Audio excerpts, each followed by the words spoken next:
O procedimento é simples e com pouca burocracia. Mas, pelo 4º ano consecutivo, o índice de sem o nome do pai na certidão de nascimento cresceu no Brasil. Quase 100 mil crianças nascidas em 2021 não têm o nome do pai no registro civil.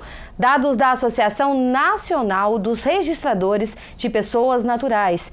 Aqui em Goiás, existe um importante projeto que vai ao encontro deste tema.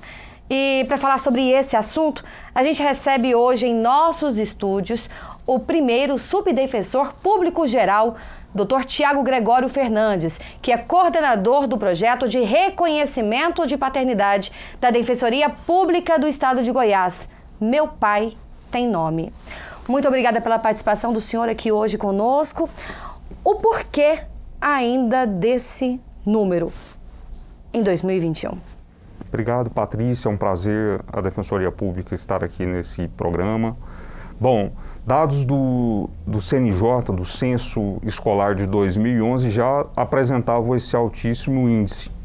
Segundo os dados desse censo, 5,5 milhões de crianças não têm o pai no registro civil. Em razão do contexto advindo com a pandemia, em razão das mortes prematuras, em razão da dificuldade financeira, a gente acredita que esse número ainda permaneça, em que pese haja sempre uma mobilização do sistema de justiça, programas semelhantes ao Meu Pai Tem Nome, que a Defensoria Pública do Estado de Goiás vem conduzindo, mas ainda a gente se depara com um contexto de dificuldades, de falta de acesso à justiça, de falta de educação em direitos, o que contribui para a ausência desse direito fundamental de qualquer cidadão, de qualquer criança, de qualquer adolescente, de qualquer pessoa. A Defensoria Pública do Estado de Goiás, em parceria com a OVG, a Organização das Voluntárias de Goiás, lançou em 2019 essa campanha, né? Meu Pai Tem Nome, com o objetivo, como diz o senhor mesmo, de garantir o direito fundamental ao reconhecimento da paternidade, filiação, seja biológica, afetiva ou por adoção. Então, como que funciona na prática esse programa aqui no Estado de Goiás? Pois então, Patrícia, a Defensoria Pública, em cooperação com a OVG, que custeia os exames de DNA, tem feito esse trabalho a partir do projeto Meu Pai Tem Nome. O cidadão, a criança, a família que apresente esse contexto em que o pai não está no registro, e aí não é só o pai, é a mãe, às vezes também, reconhecimentos de maternidade, o projeto engloba isso também, pode procurar a Defensoria Pública. A Defensoria Pública faz assistência jurídica integral e gratuita a quem não pode pagar um advogado, em regra, quem está em situação de vulnerabilidade, renda de até 3 salários mínimos. E o que é mais bacana no projeto? Primeiro, são 2 diferenciais. Primeiro, uma interlocução de educação em direitos com a comunidade, esclarecendo, por exemplo, que nem sempre é necessário o exame de DNA, que é um dificultador em razão do custo. Quando há o consenso entre as partes. Quando há o consenso entre as partes, o reconhecimento espontâneo, ao longo de diversas parcerias de atividades, a gente identifica situações em que o pai estava privado de liberdade, estava internado quando do registro da criança, por isso ele não o reconheceu, por diversas razões. Mas também, através dessa educação em direitos, a gente esclarece, por exemplo, a possibilidade do reconhecimento da paternidade socioafetiva. É o pai, o padrasto, por exemplo, que exerce essa função de pai socioafetivo, ou um tio, eventualmente.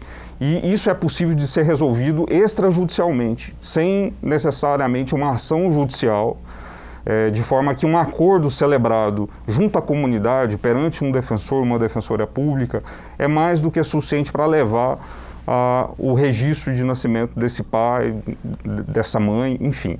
É claro que em determinadas situações o exame de DNA comprova um vínculo que é facilitador do reconhecimento espontâneo. E aí que entra a OVG? Aí que entra a OVG. A OVG tem custeado esses exames, mas isso é impressionante. A partir da educação em direitos, a gente chega nas escolas, faz roda de conversa antes, as lideranças comunitárias propagam isso entre a comunidade, e o que é mais impressionante, então, de um universo, por exemplo, de 100 acordos, 100 demandas de reconhecimento de paternidade, apenas 15%, por exemplo, demanda o DNA. Tem muito reconhecimento espontâneo, tem muita paternidade socioafetiva, de forma que o que a gente identifica no Meu Pai Tem Nome é a relevância dessa educação em direitos. Agora, falando sobre essa questão de educação, o papel social que a Defensoria Pública realiza, esse programa também ele ocorre de forma itinerante, né? Sim, esse é um dos pontos, um terceiro ponto, então, já agregando um terceiro ponto, para além da solução extrajudicial e a educação em direitos, é o fato da Defensoria Pública sair dos seus gabinetes e ir até a comunidade vulnerável. Isso é importantíssimo. Isso faz toda a diferença, de forma que na própria comunidade as lideranças se empoderam para poder fazer a divulgação e trazer isso para a Defensoria Pública. Então, hoje nós temos as vans de direitos, né, que nos permitem acompanhar de forma itinerante essas comunidades, e hoje também uma parceria muito bacana com a própria Alego Ativa, nos municípios e comarcas onde a gente tem se deslocado. Num sábado de manhã a gente faz uma quantidade expressiva, recebe uma quantidade expressiva de demandas dessa natureza. Doutor Tiago, nesses projetos, nesses programas, até mesmo o senhor destacou aqui em relação que é desenvolvido aqui pela casa, que é o Alego Ativa, existe uma história bacana que o senhor se lembra ali que aconteceu? Cada caso é impressionante. A tutela do reconhecimento da paternidade guarda em si um aspecto simbólico muito relevante. Mas no Alego Ativa, por exemplo, o último que fizemos em Goianira, por exemplo, nós temos uma situação em que o pai perdeu os documentos e, em razão de dificuldades financeiras, por exemplo, não conseguiu averbar isso. É possível o pai que quer reconhecer espontaneamente procurar o cartório. Mas por dificuldades financeiras, ele desempregado, ele não conseguia ir até o cartório para poder fazer essa averbação ao custo, hoje, custas, emolumentos, taxas judiciárias, em média R$300, para trazer uma realidade que aparentemente é simples, mas é um dificultador. O filho desse cidadão, por exemplo, não teria o reconhecimento da paternidade, o que é fundamental. Nós temos situações, Patrícia, isso a gente explica em Educação e Direitos, muita gente não sabe. O reconhecimento antecipado da paternidade antes da criança nascer. O pai pode reconhecer a paternidade antecipadamente? Pode, o Estatuto da Criança e Adolescente Sim, não sabia estabelece. Disso, doutor. A gente já conduziu uma situação nesse sentido no âmbito do projeto Meu Pai Tem Nome, e o quão significativo isso é para a mulher, para a tutela da criança desde o ventre, a tutela da primeira infância desde o ventre. Então, ela tem a segurança que o pai reconhece a paternidade. E tivemos situações em Goianira também, só para citar a última edição do Meu Pai Tem Nome, de um senhor já idoso que reconhece a filha, também já em idade avançada, da paternidade socioafetiva. Que bacana. Isso extrajudicialmente, sem necessidade de uma ação judicial, só com documentos encaminhados para o cartório de registro civil. Doutor Tiago, aqui na casa existe um projeto de lei de autoria do deputado doutor Antônio que torna obrigatória a comunicação de nascimento sem identificação de paternidade à Defensoria Pública e ao Ministério Público de Goiás. O processo ele encontra em fase de tramitação aqui na casa. É um projeto válido? Ele vai ao encontro também desse programa? De que forma que ele pode facilitar esse processo? A Defensoria Pública considera absolutamente relevante o projeto de lei. Existe uma lei federal de 92 que já traz essa obrigação para os cartórios de registro civil, o oficial registrador, de comunicar ao juiz de registros públicos sempre que o registro não tiver o pai da criança no assento, né? O projeto vai além disso, porque, de fato, esse procedimento dessa lei federal de 92, ele é limitado, porque nos termos dessa lei federal, o juiz notifica o suposto pai que, eventualmente, a mãe apresentou. E a mãe não é obrigada a indicar quem é o suposto pai, por uma questão de tutela da intimidade, da privacidade. Por outro lado, havendo essa comunicação para a Defensoria Pública e o Ministério Público, nos chama a atenção a possibilidade de ir até o contato dessa mãe e fazer esse processo de educação em direitos. Porque, às vezes, um contexto de violência doméstica, a questão do pós-mortem, que eu trouxe há pouco aqui, muito evidente por conta da pandemia, por exemplo, no procedimento só comunicando ao judiciário, só ao juiz, isso não seria possível, além da própria demora e burocracia do procedimento judicial. Essa mãe, por exemplo, que não quis trazer o nome do pai biológico, às vezes ela não sabe que é possível trazer o pai afetivo. Então, a gente considera muito relevante o projeto de lei para, inclusive, arrefecer esse contexto expressivo, numérico aí de quase 100 mil crianças só no ano de 2021 sem o pai no registro. Esse projeto auxilia no caso de subnotificação? Totalmente, totalmente. Ele facilita no caso de subnotificação, permite que a gente faça uma busca ativa. Então, temos situações que, por exemplo, a lei federal às vezes dificulta, que é a situação que o pai está privado de liberdade e a Defensoria Pública, em razão da sua capilaridade de atendimento nas unidades prisionais, consegue fazer essa mediação do reconhecimento na própria unidade prisional. Já fizemos isso, inclusive, num dos episódios, um outro caso do alego ativo, um caso expressivo. Então, absolutamente relevante para enfrentar o subregistro, a subnotificação. Agora, uma dúvida aqui, doutor. Caso o suposto pai não queira, né, fazer o exame de DNA, fazer parte de todo esse processo, de que forma que o Ministério Público, a Defensoria pode atuar? Perfeito, Patrícia. E isso é o diferencial também, porque o procedimento da lei federal não o faz. Por isso a relevância do projeto.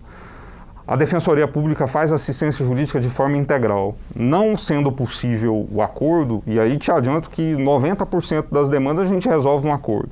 Mas esses 10%, a Defensoria Pública também vai conduzir essa assistência jurídica ingressando com a ação judicial. E a ação de investigação de paternidade, ou biológica ou socioafetiva, de forma que também esse pai tem direito a uma assistência jurídica oferecida pela própria Defensoria Pública. Qual que é a importância desse reconhecimento da paternidade no quesito garantia dos direitos do filho? Para além da tutela patrimonial, direito à pensão alimentícia, direito de herança, eu acho que mais do que... Plano de saúde? Plano de saúde. Para além disso, e eu acho que isso é fundamental, é a tutela da própria cidadania. Falo isso porque a minha titularidade, inclusive, na Defensoria, a minha experiência antes da até função administrativa era na infância e juventude. A gente fazia assistência jurídica de adolescentes em conflito com a lei. E não está escrito a quantidade de adolescentes que se cobra a responsabilidade pela prática de um ato infracional, de um crime, que não tem o pai no registro. E a associação decorre de uma leitura até psicológica. Como é que vamos cobrar a responsabilidade de um adolescente se quem deveria exercer o cuidado não fez lá atrás? Então, isso é fundamental para a tutela da cidadania, para a tutela da dignidade da pessoa humana. Nas considerações finais, agora é o momento do senhor acrescentar algo que não foi dito ou reiterar? Concluo, Patrícia, então trazendo um caso conduzido pela Defensoria Pública, agora nos últimos 15 dias desse projeto, no âmbito desse projeto Meu Pai Tem Nome, em que o adolescente está privado de liberdade em razão da prática de um ato infracional, em razão de um crime que teria praticado. Ele privado de liberdade de uma unidade do interior, e o pai também privado de liberdade numa unidade prisional aqui em Goiás. A Defensoria Pública, a partir dessa postura de educação em direitos, de conversar com as equipes técnicas das unidades prisionais, quem não tem o pai no registro, que traga para a Defensoria Pública, e aí chegando até esses locais de dificuldade de acesso. Esse adolescente privado de liberdade se encontrou com esse pai privado de liberdade, ambos reconhecendo a paternidade e a filiação, e talvez uma das audiências, sessões de mediação extrajudicial, e não precisou de ação judicial, imediatamente após já tinha um reconhecimento de paternidade, mas o compromisso de pai e filho de mudarem de vida, de se encontrarem e, a partir disso, construir um mundo melhor, uma família. Então, talvez uma das audiências mais bonitas que a gente viu. A gente emociona. O pai prometer responsabilidade para aquele filho, é algo muito forte. Agora, para quem está nos assistindo, que quiser conhecer um pouquinho mais sobre esse assunto, eu sei que é um momento de emoção, que a gente acaba, querendo ou não, a gente, ainda mais o senhor que está, né, lidando em relação a todo esse processo, quem quiser mais informações, orientação, o que fazer? Perfeito. Pode procurar a Defensoria Pública. No site da Defensoria Pública nós temos informações sobre o projeto, os contatos telefônicos, de forma que você, cidadão, você, família, tem uma situação semelhante, pode procurar a Defensoria Pública.